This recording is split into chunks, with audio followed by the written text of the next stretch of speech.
Muddy water, let stand, becomes clear. The way to do is to be. He gentle overcomes the rigid. The slow overcomes the fast.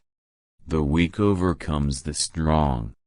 Everyone knows that the yielding overcomes the stiff, and the soft overcomes the hard. Yet no one applies this knowledge. Everything under heaven is a sacred vessel and cannot be controlled. Trying to control leads to ruin. Trying to grasp, we lose. Allow your life to unfold naturally. Know that it too is a vessel of perfection. Just as you breathe in and breathe out, there is a time for being ahead and a time for being behind, a time for being in motion and a time for being at rest, a time for being vigorous and a time for being exhausted, a time for being safe and a time for being in danger.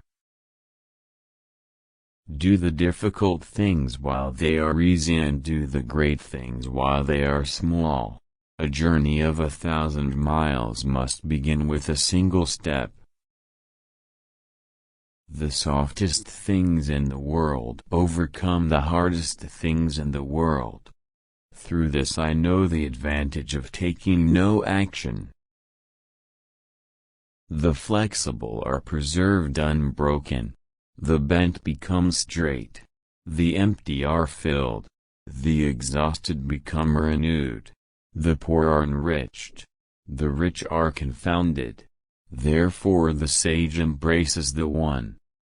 Because he doesn't display himself, people can see his light. Because he has nothing to prove, people can trust his words.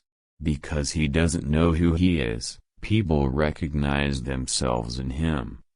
Because he has no goal in mind, everything he does succeeds. The old saying that the flexible are preserved unbroken is surely right. If you have truly attained wholeness, everything will flock to you. Allow the heart to empty itself of all turmoil. Retrieve the utter tranquility of the mind from which you issued. Although all forms are dynamic, and we all grow and transform, each of us is compelled to return to our root. Our root is quietude.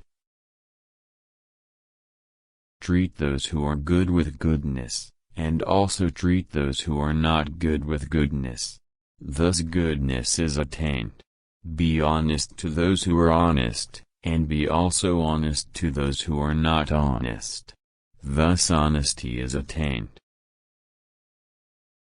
Therefore the sage puts his own person last, and yet it is found in the foremost place. He treats his person as if it were foreign to him, and yet that person is preserved.